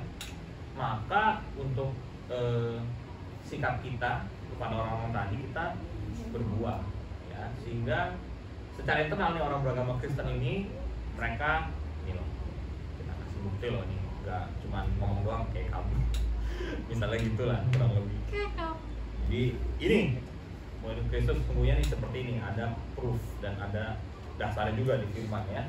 Nah kalau orang beragama lain, nah kita tentunya dengan cara yang kurang lebih sama, tapi kan kalau orang beragama Kristen itu kita lebih kepada meluruskan ya yang pemahaman salah. Kalau orang beragama lain, kalau menurut saya lebih ke memberitahu dari nol ya, biasanya seperti itu. Karena mereka pasti akan lebih banyak bertanya-tanya tentunya, kalau gimana sih, ini juga dari pengalaman saya itu, teman kamu yang itu bilang dalam Kristen boleh apa pacaran, minuman, minum bir, alkohol. Nah dari situ saya juga berusaha untuk menjelaskan ya, karena waduh ini jangan sampai kekeliruan. Kalau orang Kristen tuh sesungguhnya tidak seperti itu. Orang beragama Kristen begitu, oke. Jadi tapi orang beragama Kristen nggak begitu. Jadi saya tuh berusaha membuat itu perbedaan dulu nih. Just ini beda. Dan saya juga berusaha untuk tadi melalui sikap saya untuk tetap selaras dengan yang Kristen ini. Jangan sampai ngomongnya Kristen tapi gimana beragama. Itu sikap saya. Nah tapi sekali lagi untuk kedua ini tadi ya, karena kita fokus untuk kepada diri kita menghidupi firman, maka kita jangan kecewa kalau responnya itu tidak sesuai ekspektasi, maksudnya diterima dan mengikuti gitu. Ya.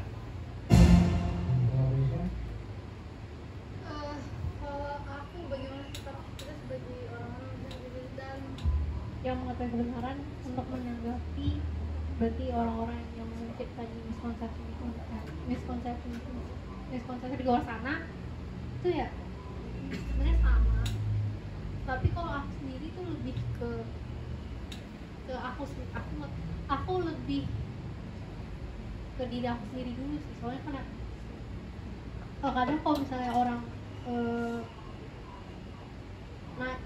kemarin ya biasanya kalau misalnya orang bertanya, aku paling menyampaikan yang saya tahu berdasarkan perenungan dan lain-lain. Tapi memang waktu itu kondisinya dari diri aku sendiri belum ada kelihatan buah dan lain-lainnya, makanya mereka mungkin belum bisa melihat dan kayak baru yang mendengar doang begitu kan. Makanya sekarang kalau aku lebih ke diri aku sendiri dulu sih gitu maksudnya. Jadi lebih mempersiapkan diri aku sendiri untuk benar-benar baru kelihatan dulu, baru bisa kayak ini loh gitu. Oke. Ya jadi itu kan oke. Jadi jawabannya itu kan yang berdasarkan dari kehidupan kita dulu kan, proses. Berarti kalau seandainya ada teman yang beragama Kristen yang ada melakukan dosa, sikapmu diemin aja? Oh enggak, tetap aku ngasih tahu. Nah, iya kan, tetap ngasih tahu. Iya tadi aku masih tetap ngasih tahu. Ya tapi masih berdasarkan firman. Aku belum bisa ngasih maksudnya ke dalam diri kita. Iya, jadi biasa kalau misalnya orang salah tetap saya kasih tahu. Tetap dikasih tahu kan? Tetap saya kasih tahu. Oke. Ya, karena memang begini. Kan dari ajaran Tuhan Yesus sendiri kan, itu kalau dari Matius 5 ya kan, 5, 6, 7 itu kan khotbah Tuhan Yesus. Itu di Matius 5 itu kan Matius 5 ayat 43, 44, 45 atau Matius 5 ayat 44-nya deh. Coba dah. Tuh, apa tuh itu bilang? Tapi aku berkata padamu, kasihilah musuhmu dan berdoalah bagi mereka yang menganiaya kamu. Nah, berarti kan musuhnya aja kita musuh yang artinya mereka yang memusuhi kita harus mengasihi. Berarti ya. Kemudian di Markus 12 ayat 30-31. Markus 12.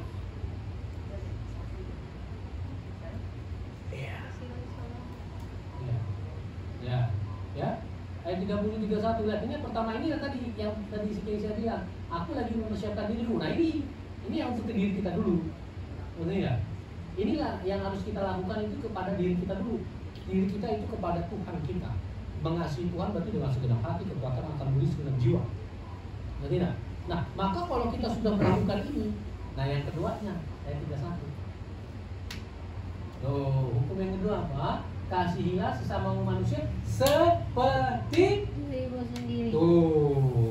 Inilah makanya gini, kalau aku sudah mengasihi Tuhan dengan segenap hati, kekuatan jiwa dan akal budi, maka ketika kulihat ibuku, bapakku, adekku, kakakku, sepupu atau teman, sahabat yang masih beragama Kristen, mereka ada berbuat yang tidak sesuai dengan Injil Kristus, maka aku menasehati dengan kasih sayang. Lihat. Dengan lemah lembut bahwa yang kamu perbuat itu tidak sesuai loh dengan Injil Kristus. Ngerti ya? Nah, kan seperti diri kita sendiri. Tahu ya? Nah, seperti diri kita sendiri di mana kita sudah mempersiapkan diri menjadi murid Kristus. Maka kamu mari jadilah murid Kristus. Ngerti ya? Ini sikap kita seperti itu. Ngerti ya? Kalau kita sudah melakukan sikap seperti itu, mengasihi sesama kita, saudara, istri, suami, orang tua, kan sesama. Berarti ya? Dia tetap masih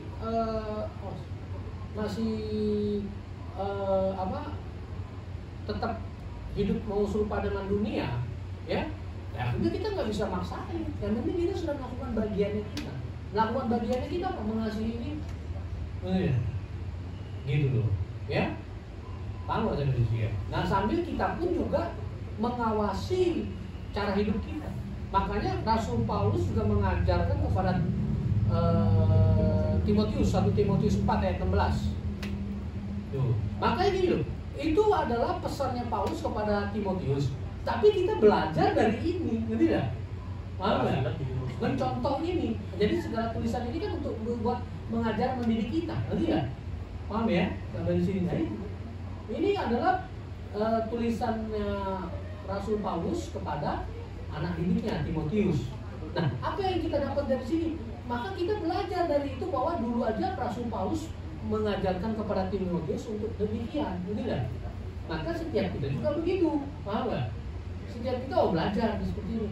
Maka kita juga apa? Mengawasi diri kita sendiri, tidak? Mengawasi ajaran kita, nggak? Paham kan? Nah, kan bisa dari sini, ya. Kita jadi ini kan berkaitan dengan langsung perintahnya Tuhan Yesus, tidak? Yang tadi yang Matius 5 tadi kan ayat 44, yang Markus 12 ayat 30-31 gitu loh. Paham ya? Nah, ya. Jadi makanya seperti kembali lagi tadi ketika kita membaca dan merenungkan firman, ini kita tahu ini firman ini untuk apa? Oh, mengajarkan kita. Benar. Maka kita harus mengetahui Alkitab ini secara menyeluruh. Kayak tadi, ini kan beda nih. Yang Matius 28 tadi ayat 19 sama 20 itu jelas berlaku pesannya Yesus kepada para murid, ke-11 murid. Benar? Paham nggak? Lalu yang kita dapetin apa? Yang kita dapatkan ini, yang kita dapatkan dari poin ini adalah kita tahu bahwa awal mula dari kitab ini adalah perintahnya Yesus. Ngerti ya? Ngerti dulu di sini. Pemberitaan ini. Nah, ngerti ya? Awal mulanya itu. Ini dasarnya. Ya. Kemudian ayat 20-nya nih, lihat lagi. Makanya mesti kita ngerti. Oh, dulu itu Yesus juga memerintahkan ke-11 murid itu untuk ke-11 murid itu mengajarkan segala sesuatu yang diperintahkan kepada ke-11 murid itu, ya kan? Oh, jadi makanya ini semua tulisan-tulisan itu sesuai dengan yang diperintahkan oleh Yesus, yang diajarkan oleh Yesus. Yang kita dapat apa poinnya? Pertanyaannya. Maka kalau kita renungkan, percayalah kita sama pemberitaan ini. Meskipun kan ini udah dituliskan nih, Matius 28. Mau percaya nggak kita? Nah, itu yang harus dimengerti sama kita, tidak? Oh, seperti itu. Nah, maka kalau kita percaya, kita mau meneladani Kristus melalui penulisannya, maka kita pun menjadi murid. Tetapi murid yang kapasitas atau tanggung jawabnya tidak sama dengan ke-11 muridnya ini. Lagi. Ini yang makanya saya mau menjelaskan. Ini dah. Nah, surat Rasul Paulus kepada Timotius itu memang untuk Timotius. Nah, lalu yang kita dapatkan apa? Oh, buka lagi yuk 1 Timotius 4 ayat 14. Rasul Paulus mengingatkan kepada Timotiusnya untuk mengawasi dirinya sendiri dan mengawasi ajarannya, ya kan? Untuk bertekun kepada semuanya itu. Oh, maka kita bisa belajar ini dari sini pesan Paulus. Kita juga harus mengawasi diri, ngerti ya? Paham kan? Mengawasi ajarannya kita. Ketika kita menasihati orang lain, kita mari tanya sama diri kita, sudahkah kita hidupnya sepadan dengan Injil Kristus? Oh, nanti sampai di sini. Ini yang saya dapatkan ini. Maka saya pun juga demikian. Maka juga kembali berkaitan kalau ini perkataan Yesus. Kalau kita membangun bangunan itu di atas batu, kita tidak akan tergoyahkan. Yang Matius 7 ayat 24. Nah, kan begitu. Kalau kita menjadi pelaku firman, kita bukan saja sekedar berkata, bukan saja sekedar mendengar, tetapi kita melakukan firman itu, maka kita membangun bangunan di atas batu. Artinya kita melakukan firman. Jadi berkaitan lagi yang ayat 16 yang di Matius 7, di orang mengenal kita dari buah. Nah, jadi tahu ya sikapnya tadi apa? mengasihi sesama kita yang internal, ya. Nah, itu yang internal kan, yang internal itu seperti itu. Kalau yang di luar agama lain, yang di luar agama lain, kita nggak usah yang mau tau nggak nih Injil Kristus ini, nggak begitu. Paham nggak? Itu kesalahpahaman. Itu kekristenan yang keliru, kristenisasi yang keliru, ya kan?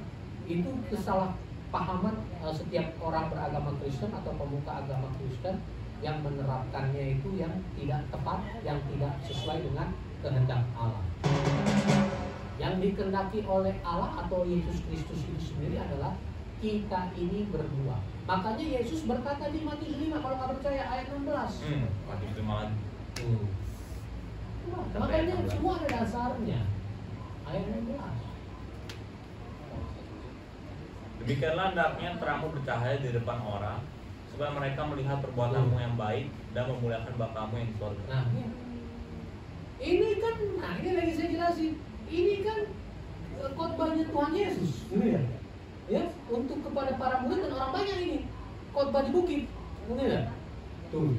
Jadi berlaku untuk setiap kita yang, pada saat itu Yesus berkhotbah begitu, ya. Berlaku juga buat kita, ya. Nah ini maka, jadi gak dibilang demikianlah hendaknya terangmu bercahaya di depan orang, ya, supaya mereka mendengar setiap perkataanmu, ya kan? Dan ketika mereka mendengar perkataanmu, mereka memuliakan Bapamu di surga. Ada nggak? Enggak, adanya perbuatan. Nah, udah mirip jadi kayak ya kan? Saudara saya jadi kayak mirip ke sama aku. Nah, saking ini ya, apa semangatnya, ya, supaya mereka melihat perbuatanmu yang baik. Coba ulang lagi, supaya mereka perbuatan. Melihat perbuatan kita yang baik itu adalah tentunya yang baik sesuai dengan kehendak Bapa, karena lagi berbicara hukumnya Allah, maka yang baik dari Allah. Nah, temanya kebaikan dan kebenaran minggu depan. Ya, jadi banyak orang menurut ya, saya kan udah berbuat baik. Menurut siapa? Gitu, kan? Udah. Jadi lanjut. Ya kan? Nah, ini kan jelas ini di sini. Maka setiap kita ini harus melakukan perbuatan yang baik sesuai dengan kehendak Allah. Gitu. Kita harus melakukan firman Tuhan. Ngerti ya? Gitu. Jadi makanya ketika kita melakukan firman Tuhan, kita itu berbuah, orang beragama lain akan melihat. Nah, karena orang beragama Kristen hanyalah menjadi orang beragama Kristen, sebagaimana Tuhan Yesus yang mengecam ahli Taurat, Markus 7 ayat 6, yang mereka itu hanya memuliakan dari bibir mulutnya, tuh, ya, tapi hatinya jauh dari Pak. Nah, ayat 7-nya. Percuma mereka beribadah kepadaku, sedangkan ajaran yang mereka ajarkan ialah perintah manusia. Maaf kata. Jadi kalau saya renungkan ayat ini, kok jadi mirip-mirip sama agama Kristen? Deng. Iya kan? Jadi mengatasnamakan Tuhan, tapi yang diajarkan itu buatannya manusia. Iya kan? Gitu loh. Tuhan Yesus saja udah mengecam itu. Orang-orang hukum Taurat, ahli Taurat, agama orang-orang yang menjalankan adat istiadat Yahudi, dan itu sampai akhir nanti. Makanya yuk, saya merindu lah setiap kita juga yang di sini, Bapak Ibu yang menyaksikan melalui Instagram, Facebook, YouTube. Yuk kita jadilah pengikut Kristus, jadilah murid Kristus, ya. Kita berbuah sehingga orang melihat perbuatan kita yang benar di dalam Kristus. Mereka mengenal Kristus melalui kehidupan kita. Ini pemberitaan Injil yang sesungguhnya. Itu, ya. Oke? Selesai pertanyaan pamungkas? Ya. Waduh, ya. Saya jadi lapar ini. Lapar. Kaget. Iya.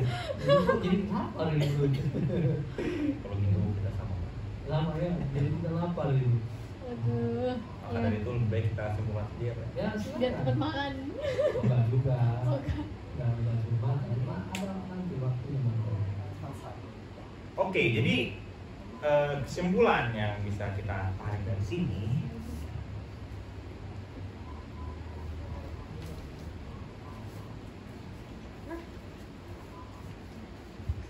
oke, jadi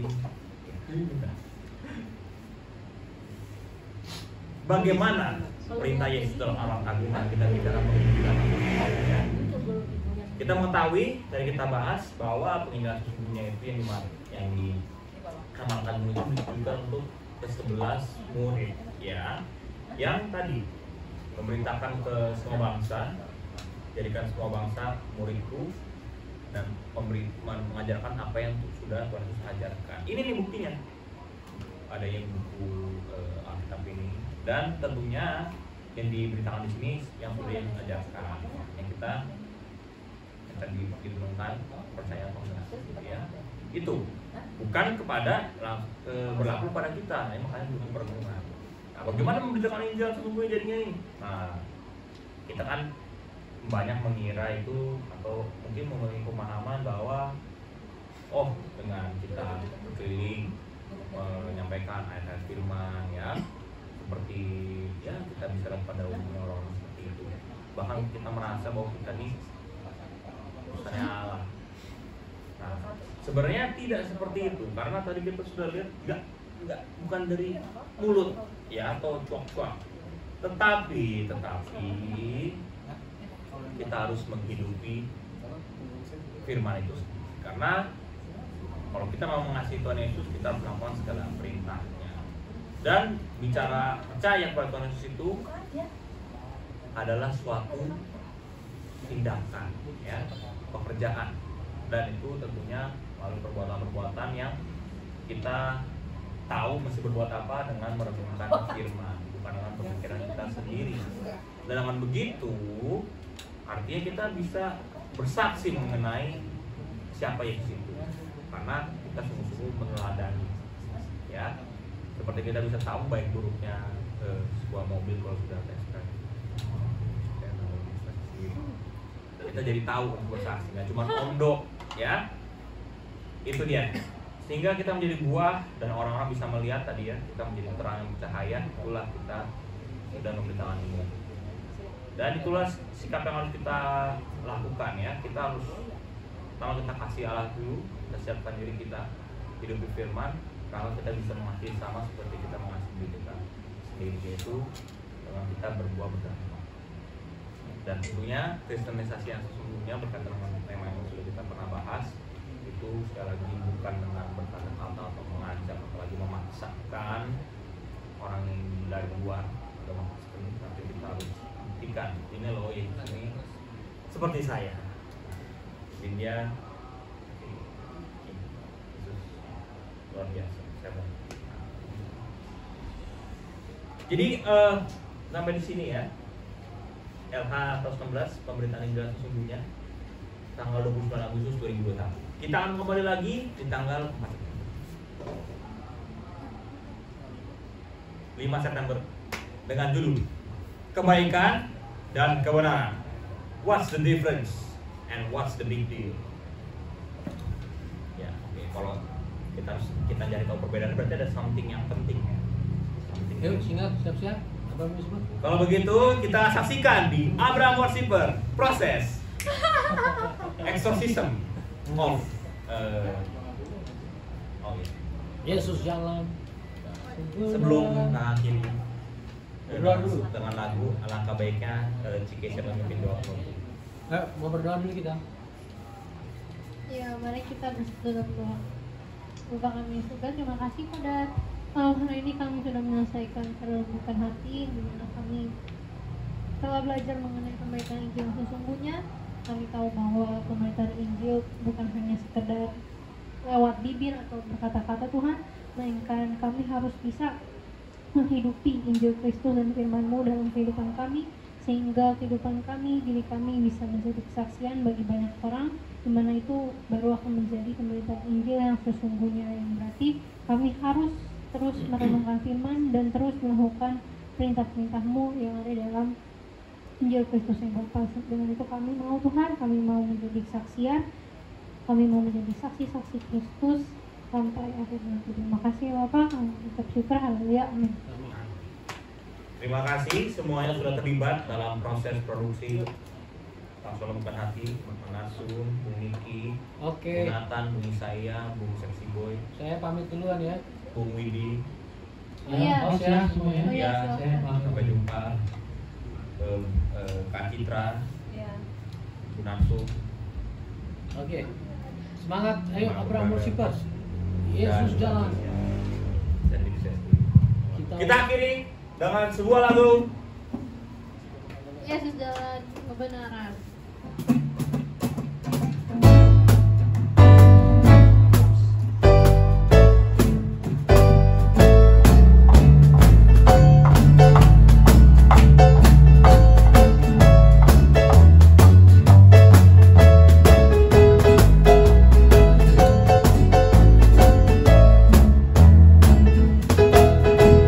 Yesus jalan kebenaran dan jalan kehidupan, itu yang Yesus katakan. Aku percaya, amin. Di dalam namanya ada keselamatan kekal. Yesus jalan kebenaran dan jalan kehidupan, itu yang Yesus katakan. Aku percaya, amin. Di dalam namanya ada keselamatan kekal. Glory, haleluya. Glory, haleluya. Glory, haleluya. Glory, haleluya.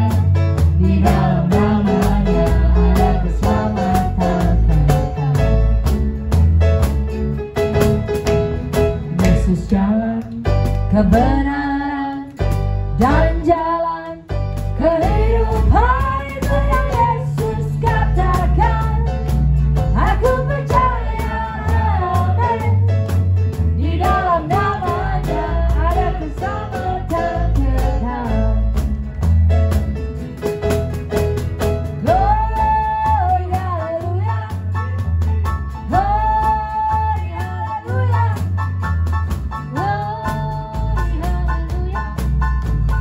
Glory, haleluya. Di dalam namanya ada keselamatan kekal. Glory, haleluya. Glory, haleluya. Glory, haleluya. Glory, haleluya. Di dalam namanya ada keselamatan kekal. Di dalam namanya ada keselamatan kekal. Di dalam namanya ada keselamatan kekal.